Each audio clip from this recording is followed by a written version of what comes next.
Salutare tuturor și bine v-am găsit la un nou episod de pe canalul meu de YouTube. Astăzi să ne jucăm din nou pe acest server. Este un server foarte bun, o să vă las IP-ul în descriere, dar l-aveți și aici. O să ne apucăm de data asta de altceva. În episodul anterior am jucat pe Gamester Peddlers, dar de data asta aș dori să fac ceva mult mai interesant. Pe Gamester există o altă facțiune, Game Modes, nu minigame, Game Modes.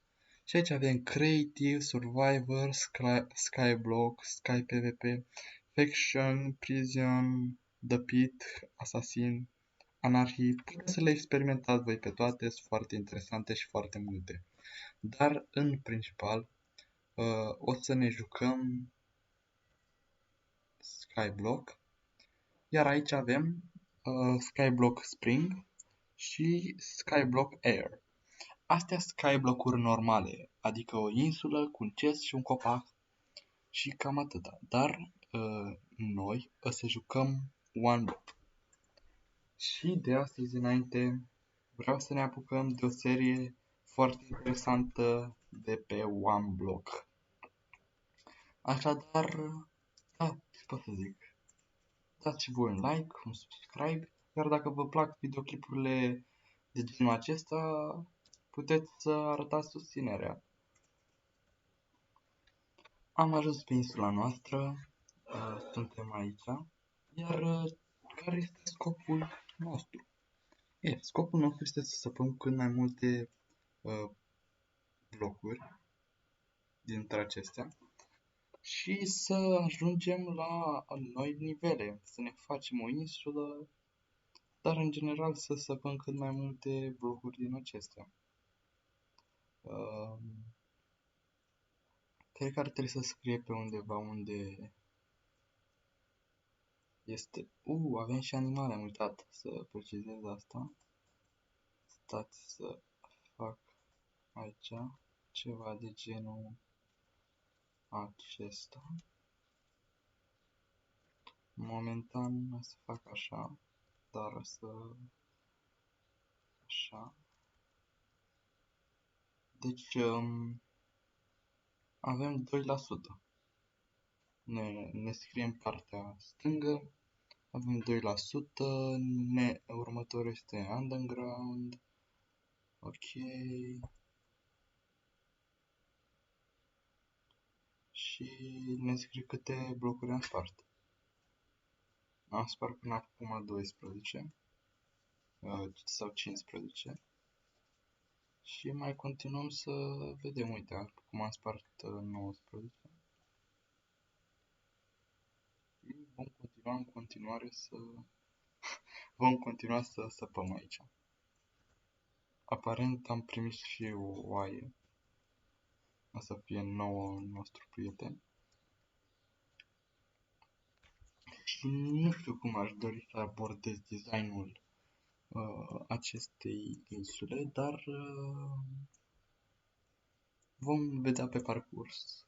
Și da, este foarte interesantă ideea de One Block și vă recomand și vouă să intrați pe acest server. Aparent primim și chesturi din când în când cu semințe, pumpkin, de așa, cu sugarcane, foarte interesant. S-au mai strâns aici câteva animăluțe și cred că ar fi cazul să ne apucăm să creăm începutul insulei. Vreau să mai măresc o bucată de dirt. Așa.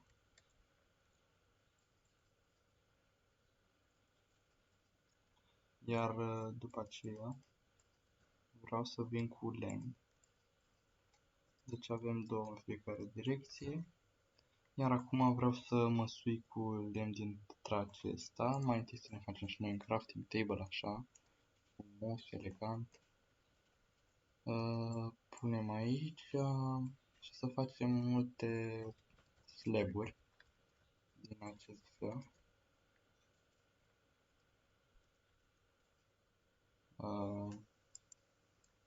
Bun. Și așa vom urca prima treaptă.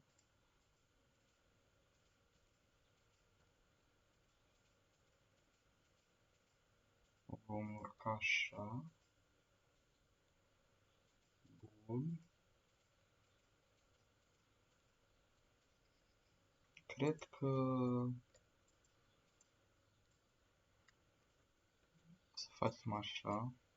În zona aceasta va veni un crafting. Iar de aici începem să pornim cu un drum, să zic așa.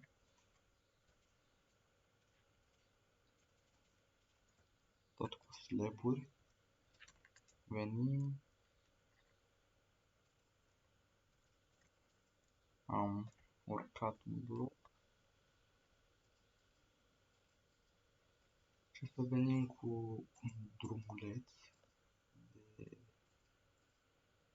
cam atât. Cred că ar fi bine să-i fac și o interfață, adică ceva de genul să se lege între ele. Iar aici la final ne vom apuca să facem zona animalelor. Și cred că o fac de 6 pe 6 sau să o fac de 7. Nu, cred că o fac de 8 pe 8. Ok. Bun, ne mai trebuie dirt. Acum animalele sunt în siguranță, numai să nu le mai lovesc eu. Aparent avem și noapte aici. Nu știam asta. Am descoperit de curând acest game și mi se pare destul de interesant, sincer. Încă o dată vă amintesc, dacă vreți să intrați să vă jucați, IP-ul să vi-l las în descriere. Avem aici o torță. Cred că să fac același design în toate părțile, adică să adaug un crafting table aici. Din nou. I guess. Pac. Punem și aici o torță. Au început să facă o găinușile noastre. Este foarte bine. Mai facem două crafting table-uri. Ok, pac, pac. Și unul va veni aici. Pentru a avea din toate părțile. Și nu știu, dă un design interesant. Ok, hai să dăm, da, pentru că e mai bine ziua. Și avem un nou chest, ok. Bine. Mai avem încă o oaie. Aparent. Sper să nu le dau jos până le fac o casă. Dar momentan trebuie să stăm să farmăm. Deoarece am început să avem inventarul foarte plin, m-am decis să renunț la a mai farma și să mă apuc de această insulă. 1, 2, 3, 4, 5, 6, 7, 8. Ok, cred că sunt 1, 2, 3, 4, 5, 6, 7, 8. Bun. Și acum tot ce trebuie să fac este să le unesc. Ok. Avem suficiente blocuri de dirt, mai avem un stack. Așa.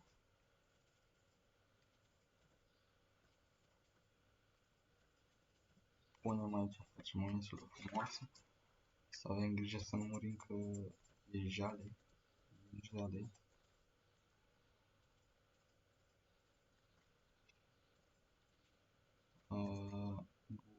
și acum să mă apuc să pun locuri dintre acestea. De asemenea să punem și câteva sapling-uri pe aici să crească.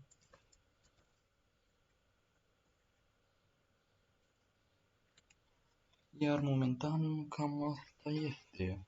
Eventual dacă este să punem chesturile, dar pentru asta cred că să creez o altă insulă.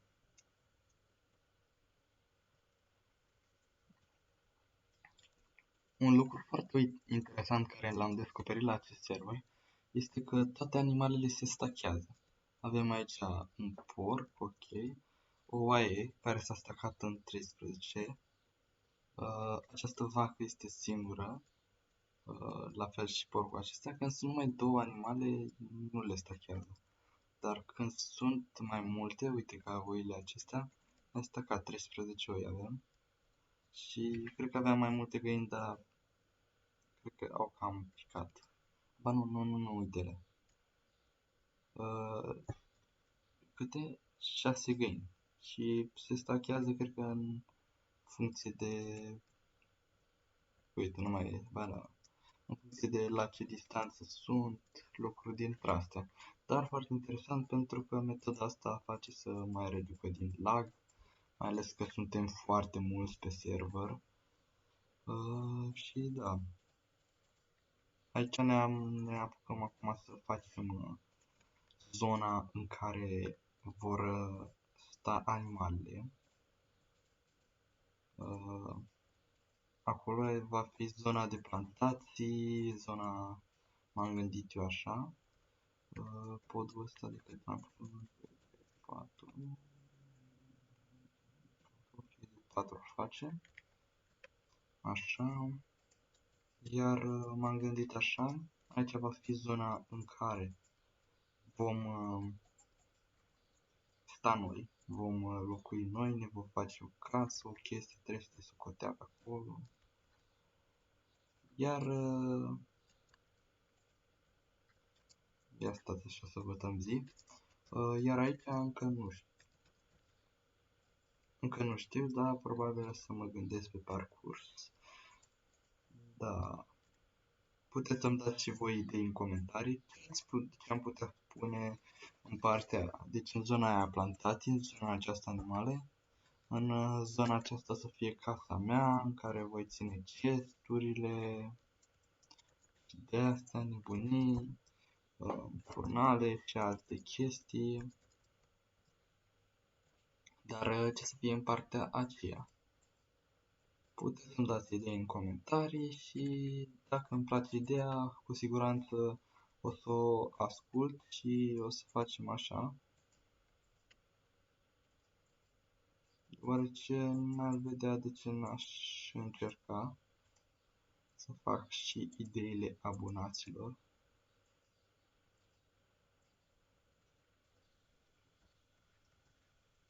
Am reușit să termin și o parte din zona în care vor sta animalele, dar am rămas în pană de dirt, deoarece vreau ca zona aceea să fie foarte mare și așadar trebuie să măresc cu mult dirt.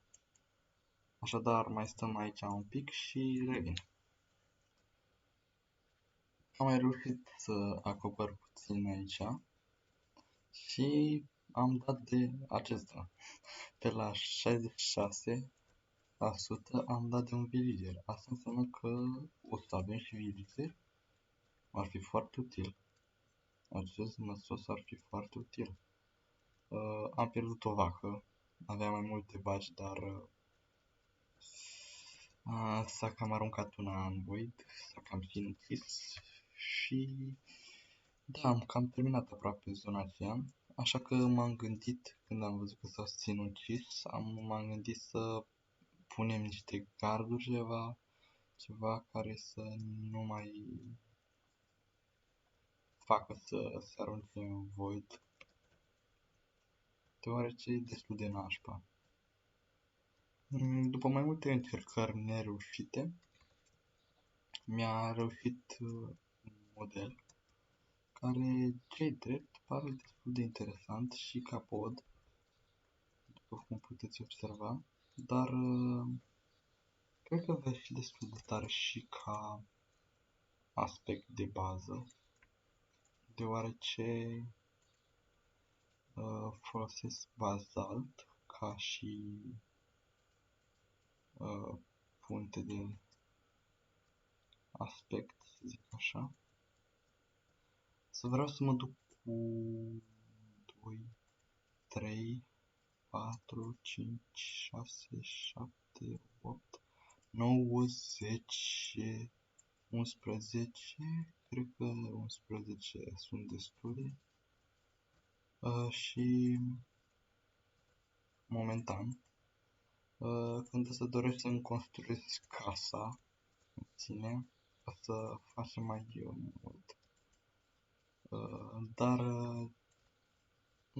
momentan îmi place acest aspect de bazalt, iar faptul că avem să ne prisosească e avem un safir de acum.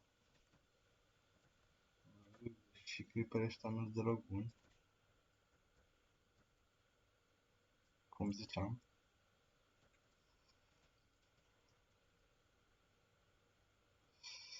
Din păcate, am cam încurcat-o. Sperăm că villagerul n-a murit. Uite, n-a murit. Ce bine. Cred că va trebui să luăm zona aia. Sau, după ce facem rost de iron, să facem și pat. Ai auzit-o, Isu, da? Pat. Te fac pat.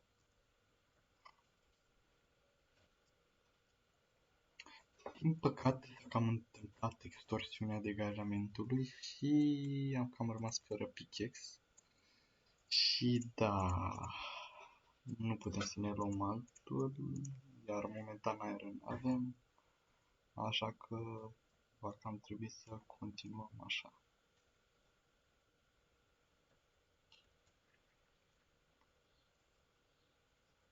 Am strâns foarte multe blocuri de dirt și pentru că doresc să termin odată locul acesta, o să mă apuc de finalizarea animalelor, zonei animalelor. O să le fac cuști, da, tocmai mai văzut un animal căzând, de aceea să le fac cuști neapărat. Să le fac cu oak, mult oak. Acesta este, vreau să-l deschid odată cu voi, este un chest special. N-am mai văzut până acum așa ceva și nu știu ce este ăsta. Dar vom afla imediat. Aici am depozitat toate lucrurile. Nu știu, nu am prea terminat zona aceasta, ne lipsește destul de mult bazalt și dacă va fi totul nevoie, voi cumpăra. Deci, în primul rând vreau să facem multe garduri, foarte multe garduri și să depozităm animalele.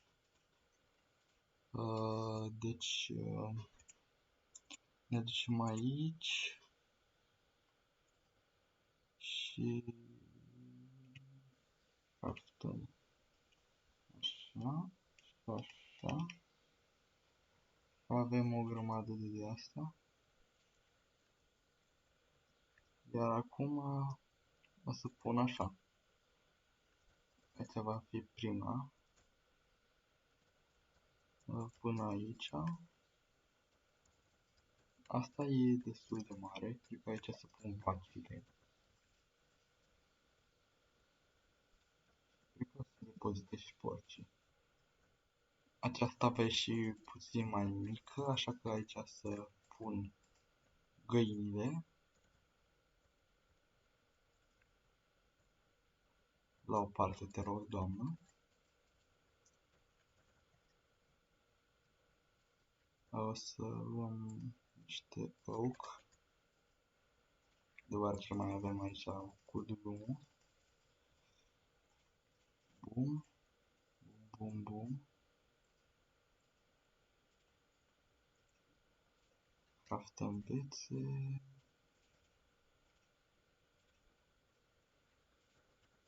Așa. Punem aici. Iar aici, acum, o să venim cu ultima pușcă. Cea a oilor. Aceasta va avea un aspect puțin mai ciudat, dar hei. Și aici cel mai probabil o să țin villagerii, deoarece doresc să aibă și ei o casă. Una cam urâtă, dar n-avem ce face. Trebuie să stea și undeva, să nu-i apuce ceva să sară prin void ca nebunii. Nu cred că ne dorim asta, nimeni nu cred că și-ar dori să-și sară villagerii în void dintr-o dată. Ăsta să-l facem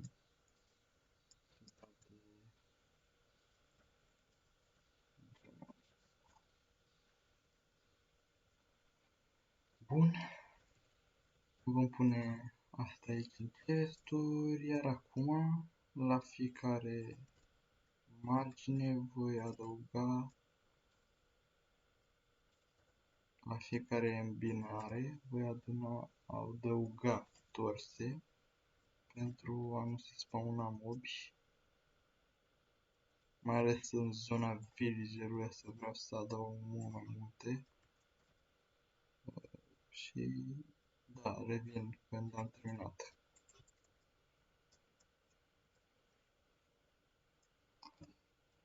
Iar acum, pentru că am terminat cu aproape toți mobii,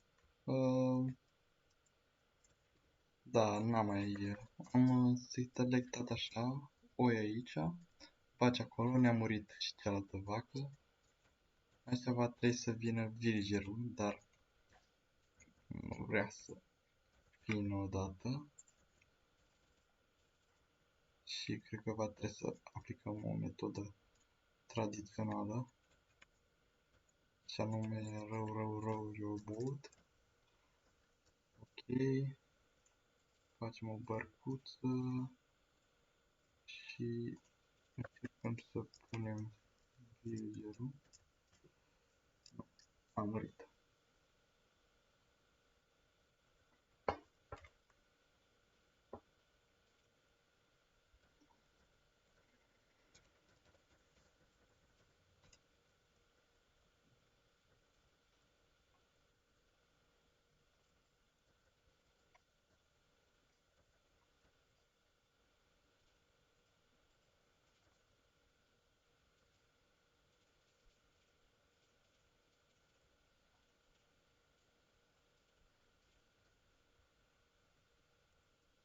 Acum nu mai avem nimica. Va trebui să acceptăm asta din cauza acestui villager. Dar totuși acest villager foarte important. Dacă vin odată aș fi și eu mulțumit. Haide John, haide. Treci încoa, treci. Tocmai mi-a dat clip. Cred că tocmai mi-a dat eject. Ok, bun. Am prins villagerul. Îl vom băga pe aici. Foarte frumos. Vom închide zona aceasta. Și gata, am capturat villagerul. Pot să-i mut în curând la vaci, dar nu e o grabă. Dar acum, pentru că sunt foarte curios și eu și cred că și voi, să vedem ce facem cu aceasta. Special Cuisine Butcher. Ok, cred că să trebuiască să ne ducem la unul care îl cheamă Bushel. Și ne va da ceva, mă gândesc. Dar momentan să ne refacem uneltele. Pentru că stăm extrem de prost acum. Mai ales că am murit. Mai avem niște sugarcane. Oh, e ok, decent. Ok. Punem așa. Am văzut că cel mai căutat este lopata și pickaxe-ul. Bineînțeles că și toporul, dar cele mai folosite acestea sunt. Probabil pentru că asta se bazează mai mult de jocul Minecraft, adică minez, craftez. Dar pentru a încheia videoclipul acesta, o să vreau să ajung la 100%, adică să trec la următoarea etapă și după aceea să putem încheia.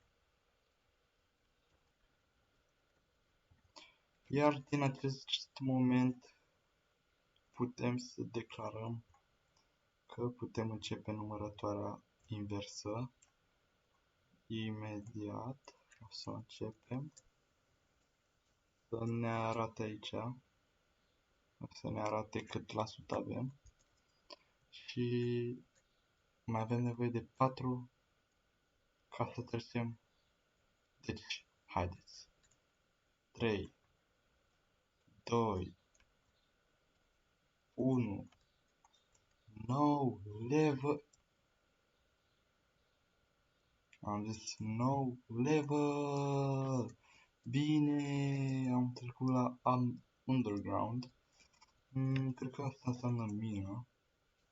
Nu cred că să mai dăm foarte curând de copaci. Da, am trecut la mină și să avem nevoie de aer. Se va sparge foarte greu. Și de acum încep și... Da, nu o să spargă ăsta. Cam atât pentru acest episod. Dacă mai doriți episoade de genul acesta, în care ne jucăm pe acest server, puteți să dați un like, un subscribe și ne auzim și ne vedem data viitoare. Pa, pa!